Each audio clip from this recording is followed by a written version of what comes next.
Welcome to the Occult Think Tank. I am your host, Greg Kurtz, with my co-host, Dan. And with us as well is the Internet Evangelist, Michael Perez. I would like to welcome you to the show. Thanks, I appreciate it. Alrighty. Now, the first question I would have as far as the videos that you have done, the subject of atheism, it seems to be a big problem with Christians, at least, the idea of, in a sense, admitting that there are actually people that don't believe in God. Okay. Because in your first video that I had responded to, you had said about how atheists say they're atheists to try and push Christians away, and my problem with that is that it is major overgeneralization, because I know with me that's not the case. Right, and I made that statement because I do recognize that it is a generalization, and that's okay, because it's very hard to make a statement about a group and speak specifically, because I think at times in a conversation you start with generalizations and then work your way into a more intimate conversation, which is what we're having now. Right. But my big issue with, in the first place, was right from the top the idea that atheists just want Christians to go away, and at least I know for a lot of us that are atheists, it's actually the reverse. That a lot of atheists actually enjoy the back and forth with the Christian. It's only a very select few in the atheist community that just want left alone.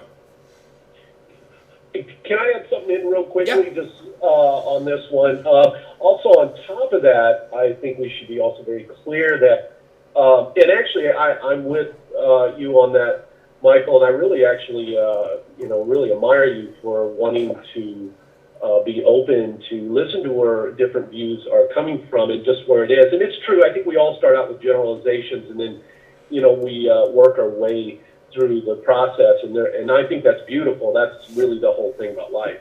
But what I want to say for a lot of atheists I know, a lot of them want to actually coexist with everybody, and I think for a long time, atheists have felt like, kind of like how black people felt that during the segregation days. They feel very alienated and pushed out and demonized for just their form of process of thought. And you got to also realize in 1961 was one of the first times when they finally allowed atheists or free thinkers or agnostics to actually vote, to take office, to also be able to actually go do jury duty, because they were considered to be unfit or not able to do that kind of stuff. And just in the last 5 years, there's been cases where families got their kids pulled away because people in a Christian community felt that atheists were not fit to be parents. And I think this has been sort of where, like, I had somebody who told me, they said, atheists seem really angry. And I said, well, I think they're angry, and it's true. I feel like they need to build bridges, not just spew out anger all the time. But I think the problem is they're trying to coexist, but they're always getting pushback. And I think the pushback is starting to get stronger and the frustrations get stronger. Anyways, I'm going to leave it as that. Okay, well, I'd like to ask a question, Sure. And the question is directed to both of you. If you could please answer separately, that'd be great. Just so I understand what it is you're thinking. Greg, is it your belief that there is no God, that there's absolutely, without a shadow of a doubt, that God does not, or a God does not exist? Well, in a way, what are you calling a God? If you're talking the Abrahamic authoritarian, do as I say or I'll hurt you God, no, it doesn't. Or if such would, it's the devil. Because that is a very weak and it's a weak position.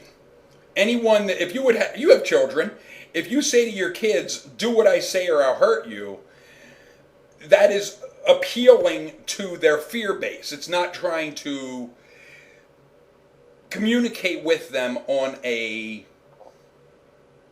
even in any type of real human level. It's more of trying to say, I have so much power, I can hurt you, so you have to do what I want.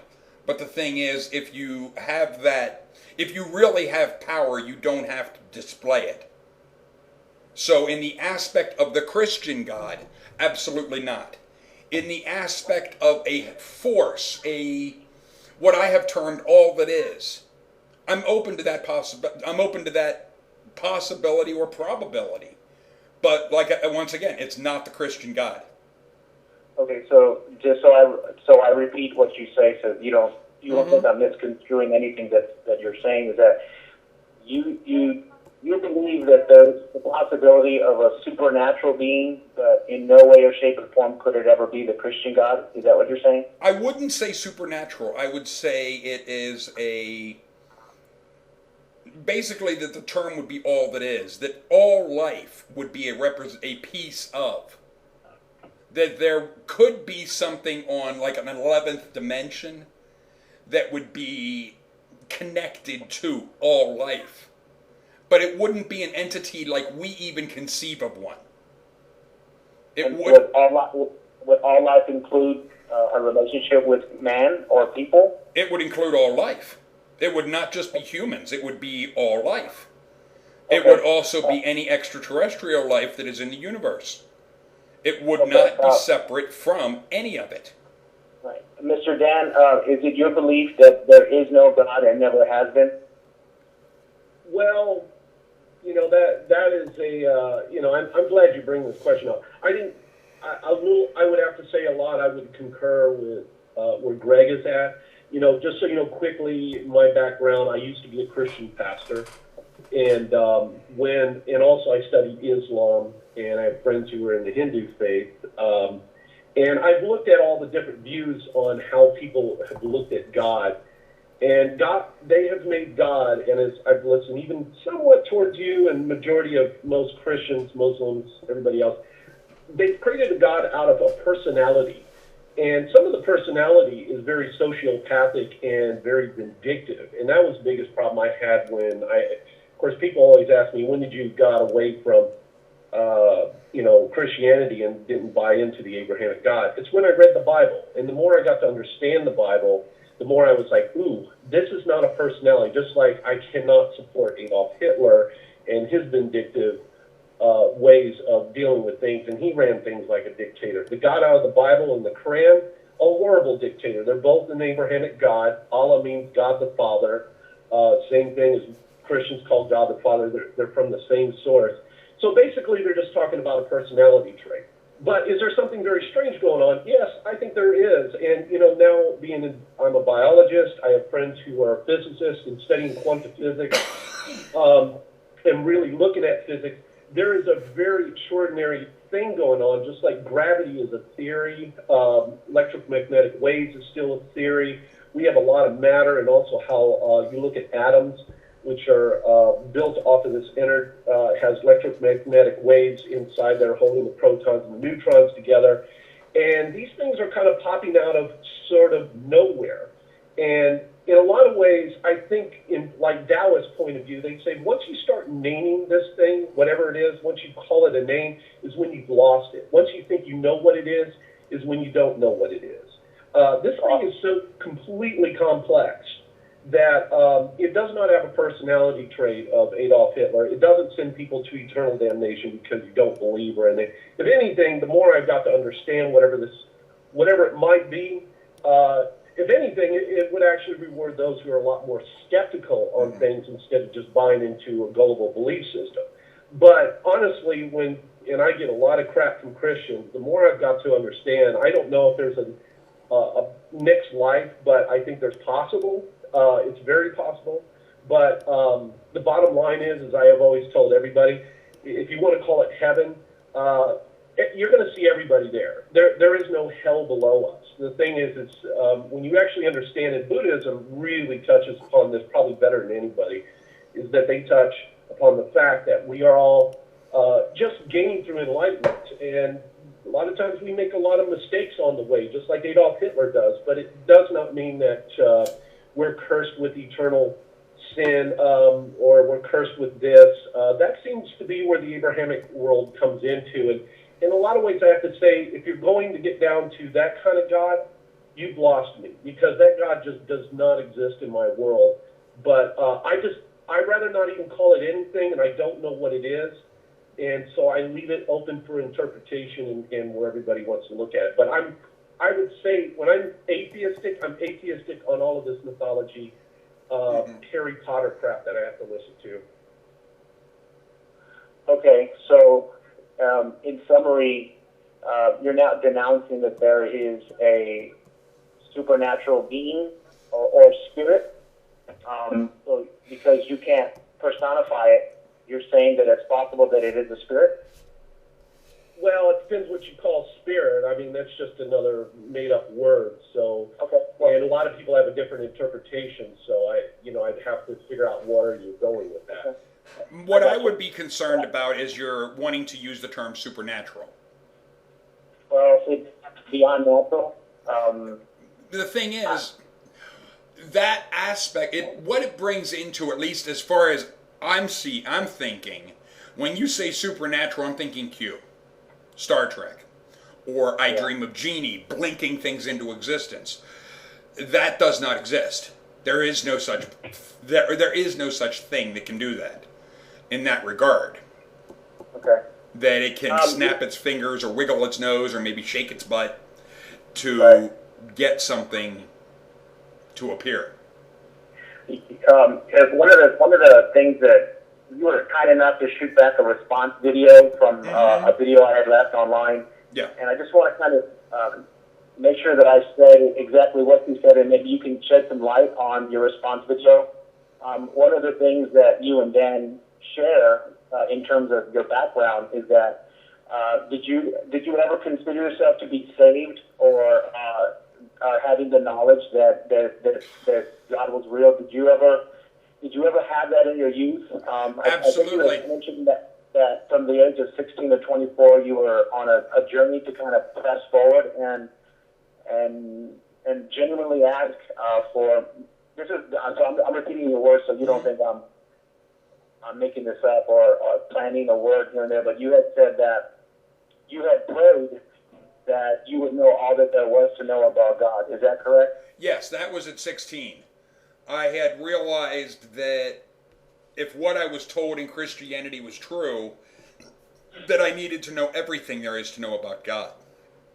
So I asked in a type of prayer for just that. I wanted to know everything there is to know about God. And when I said that, I realized in hindsight I didn't say I want to know everything there is to know about God via Christianity. I did not confine it to anything. Right. And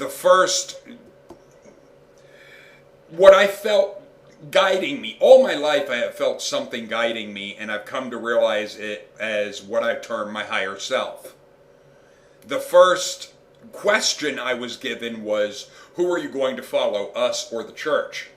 Which was putting basically, who are you going to listen to? Basically yourself, your higher self, and I can get into what that is, because that gets into what would be termed higher than physical existence.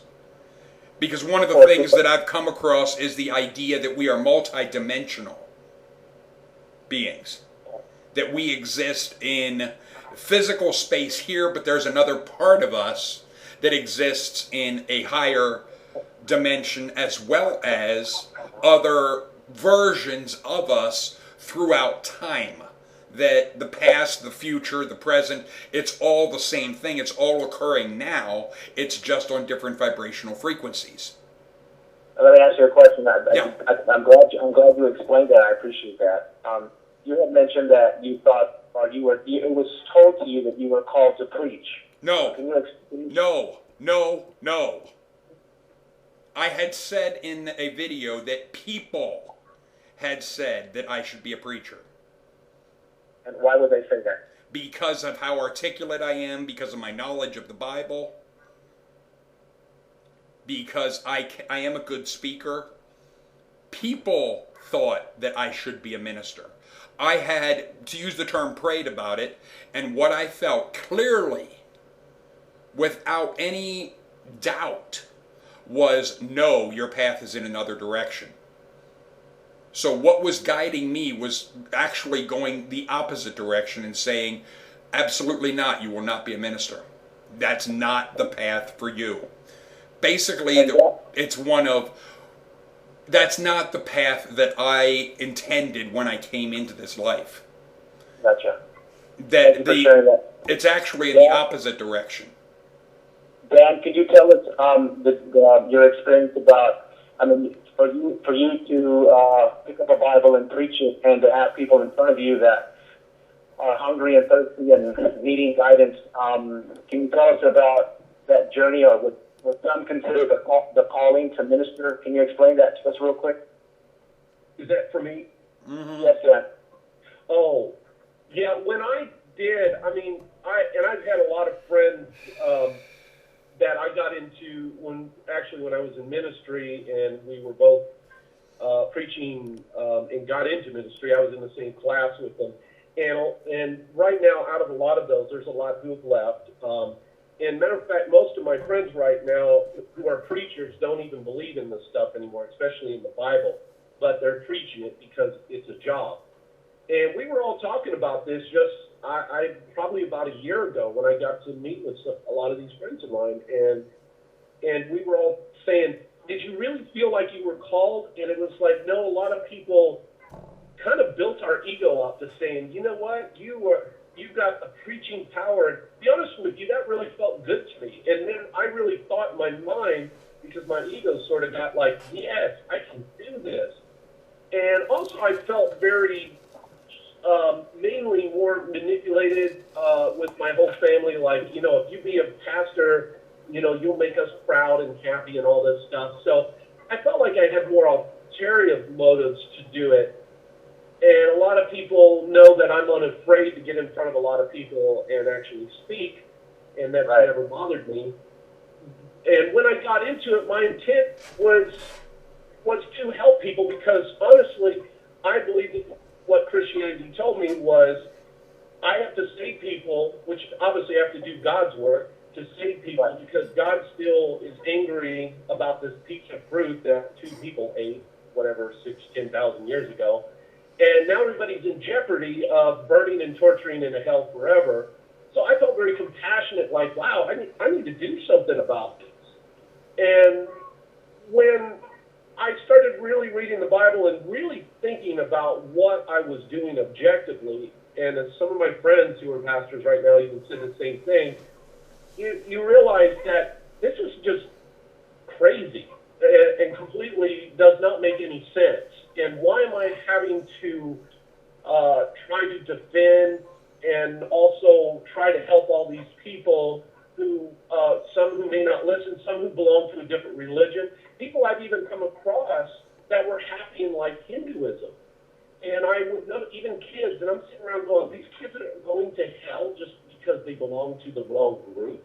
And this God so lack of empathy can't even care about where this goes. So that's where a lot of the problems came in. I realized I kind of got more duped. And I think a lot of my pastor friends who don't even believe in it now feel the same way as I do.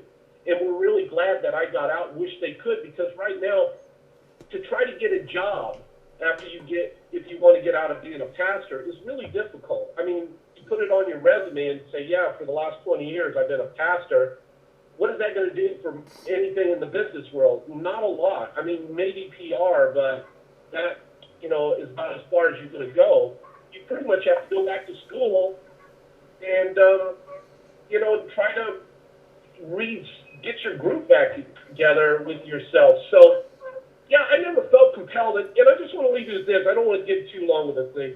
Just like, for instance, when I was studied, Islam for a moment, there was a mantra that they had in Islam, for instance, that made me feel like I was having the power of Allah in me. And then I actually studied in Hinduism, and there's actually several mantras and you almost would feel like this supposedly spirit or feeling. And, today I guess I do practice Buddhism, but there's a thing called Tonglen, and when I do the meditation and the mantra, I feel the exact same thing I did when I did even the Lord's Prayer, because of what it does to the mind.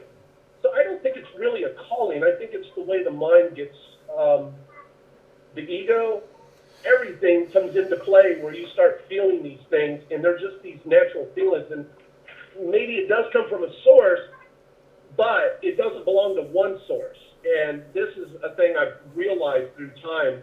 And I think Gandhi said it the best. He said that when he was trying to bring all these religions together and quit bickering together, he basically said, we're all the same family. We're all the same rivers leading to the same ocean.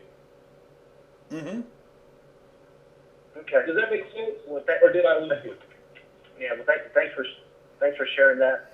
I think it's important that others that are listening understand the journey, and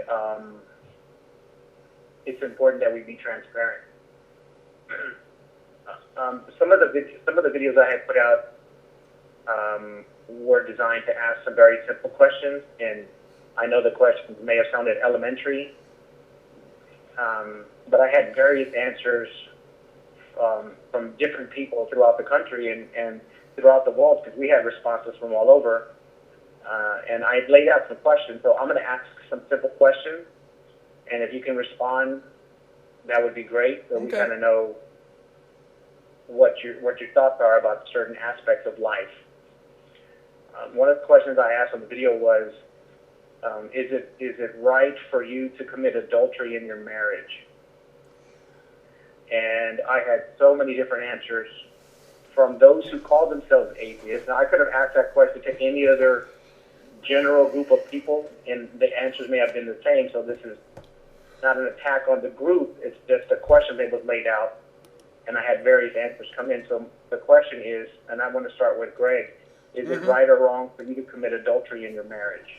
Well, the aspect of adultery that I want to point out, that can only be done by someone that is married. Okay. The idea of saying to someone like me about committing adultery, I can't. I'm not married. It is something that is a specific term. The term for someone that is not married is called fornication. It is not adultery. But in the aspect of what would be considered faithful, being faithful or not, it is largely dependent upon the couple, the relationship. It is not that type of thought of, in a sense, loyalty is not original to the Abrahamic religions. I want to point that out right from the word go. That Christians get all worked up over their 10 Commandments, but what they don't realize is that the 10 Commandments were actually stolen from the 42 laws of the goddess Maat in the Egyptian Book of the Dead. And I am basically scrolling through quick to see if it has anything on what would be termed adultery or things of that nature. But the thing with adultery is there are some couples that are more of an open relationship for whatever reasons. It's up to the couple. It's not a matter of being able to say for all people, for all time, there is this one rule that you can't do this. Life is not that way. There are multiple reasons that something like that could happen, like the aspect of if somebody is paralyzed. It's like, I don't know about my uncle's relationship with his wife, but shortly after they got married, he was in a bicycle accident and became a quadriplegic. He is literally paralyzed from the chest down. Sure. I don't know about their sex life, and I don't care. But if they would have, because she would still have the biological desires, it is absolutely mind-numbing stupidity to say that just because your partner had an accident and became paralyzed, that you have to not have sex the rest of your life. That is insane. It is based. It should be based on what the couple says, not what a religious group wants to try and dictate. And that's what this really comes down to. It's not a matter of a God saying anything. These are ideas from a religious organization, not a supernatural being. Okay, so your answer to that question is... It's dependent my upon... question was, is it right for you? So for me, it's dependent upon the situation and the circumstance. Okay, so is that what some call... There are so many factors. It's like, one... I'm not... It's relative. Everything is relative. There's no truth to... there's no truth in marriage that... There is no one truth for everybody. Each couple would make their own what's true for them. Okay. You can't have that you can dictate to someone else. To commit adultery in your marriage. You can't dictate to someone else what they do in their marriage. It's none of your business. No, I understand. This is where Christians have a problem. You people want to dictate what other people can do in their relationship, and it's none of your business. No, I understand. Hold on real quick. I'm going to stand on that just so you know, and I get where you're going at, Michael, too, as Greg. And the thing where I'll just put it down, it's just about proper ethics. And people have different, even around the world, how they deal with every situation in life. Like, if you go around the world, there are laws that I think are completely crazy, but for some people in those world or how their traditions are, it fits for them. That's cool. My question was for you. Do you think it's right for you to commit adultery in your marriage?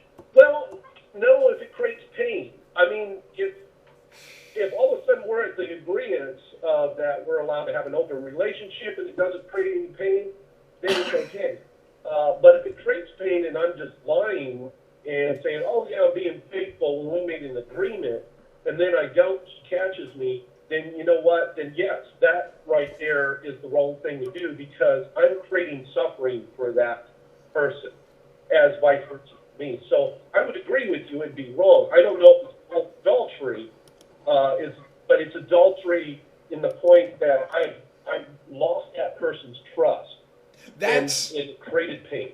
Dan, I'm glad you mentioned the word trust because that's actually in the 42 ideals of Maat. It's actually number 14. I can be trusted.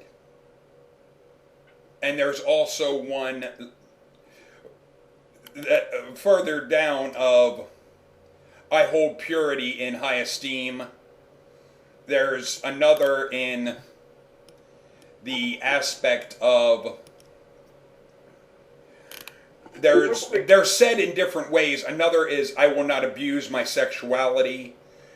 They aren't phrased in the commands of thou shalt not. It's more of affirmations of I will or I will not.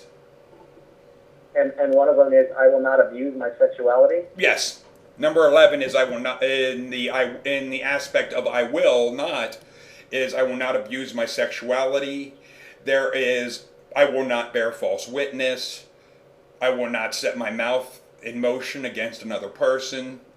And it just, I'll have a link in the video on YouTube for where you can see this. I have it on my mrgoodandkinky.wordpress.com/2012/03/12/169.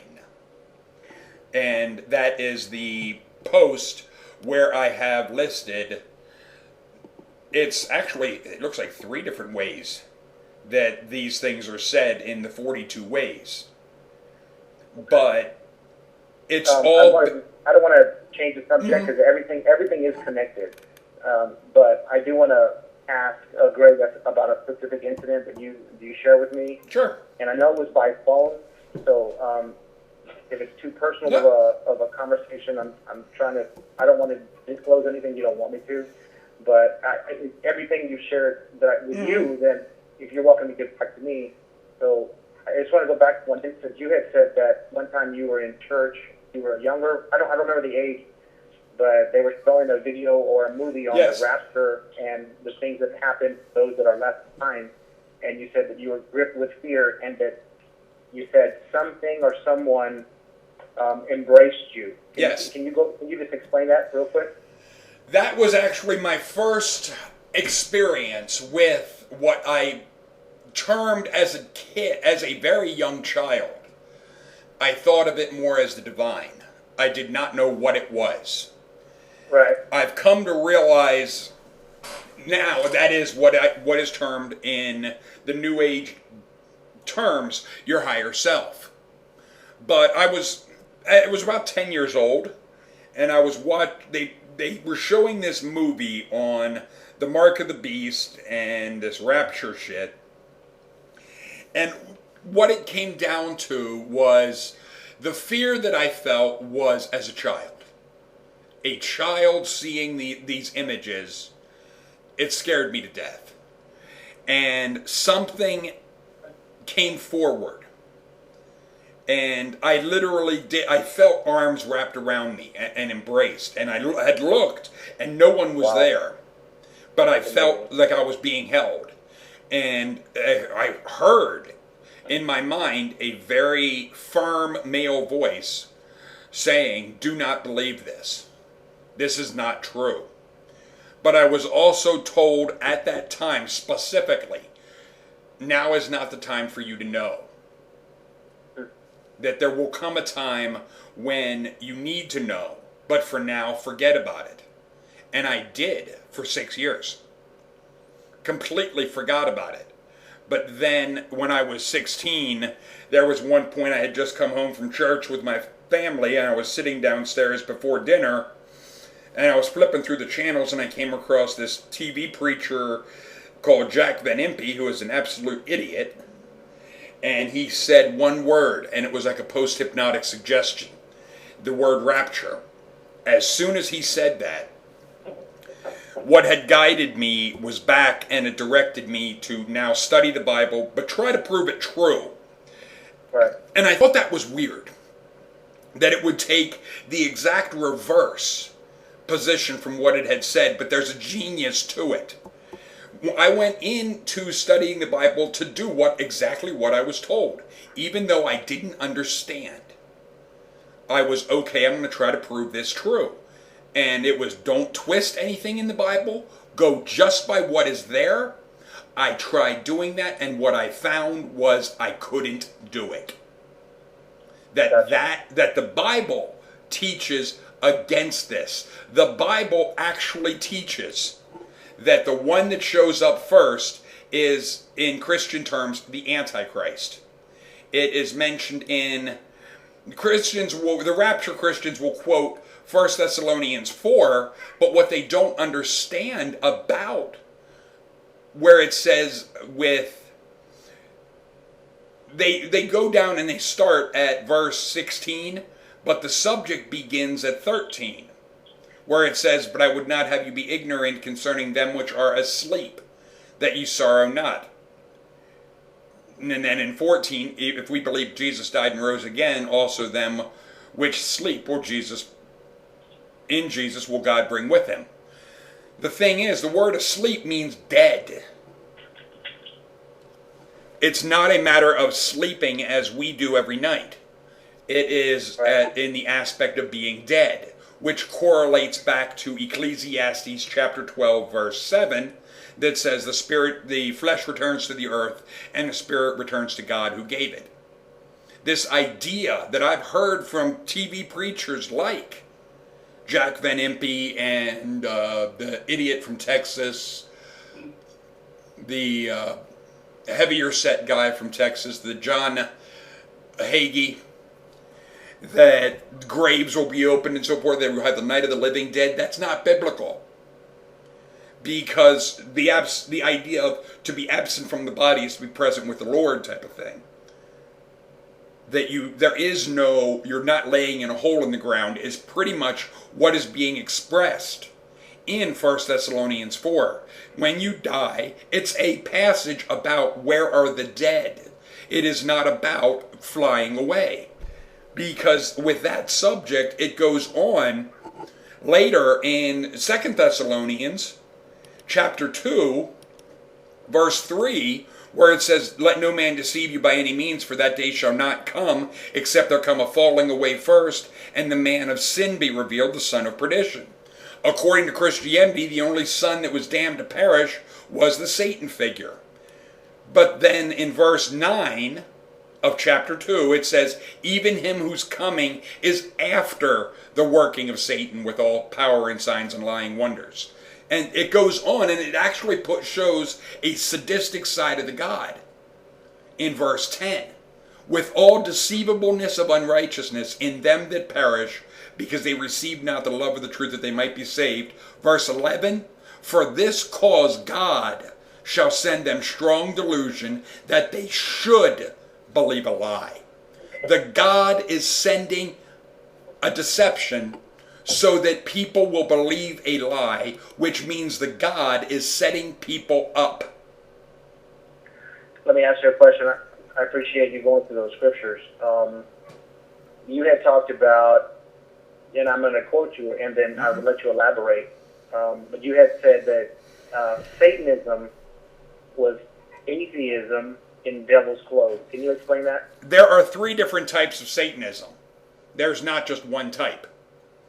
The Anton LaVey version, the version with the Church of Satan, that deals with the Satanic Bible, that was popularized by the media and so forth, and written by Anton Sandazor LaVey, that is atheism in devil clothes.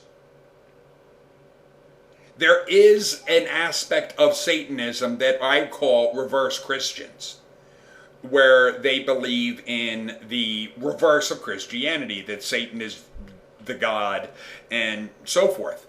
There is what is termed theistic Satanism, that has absolutely nothing to do with the Abrahamic religions. That version of Satanism, the theistic Satanism, goes into ancient Sumer. It goes back to the origins of these things and these ideas of gods and so forth. So the idea of Satan, the Ashatan, that came about, my dates on this are a little bit foggy, but it wasn't until Zoroaster put forward the idea of an all-good God that the devil really became a figure of evil. Prior to that, in your Old Testament, the one that causes evil, sends evil, plans evil, has an evil spirit, is God. The Satan is only the strong arm of the God. It's doing the work of God.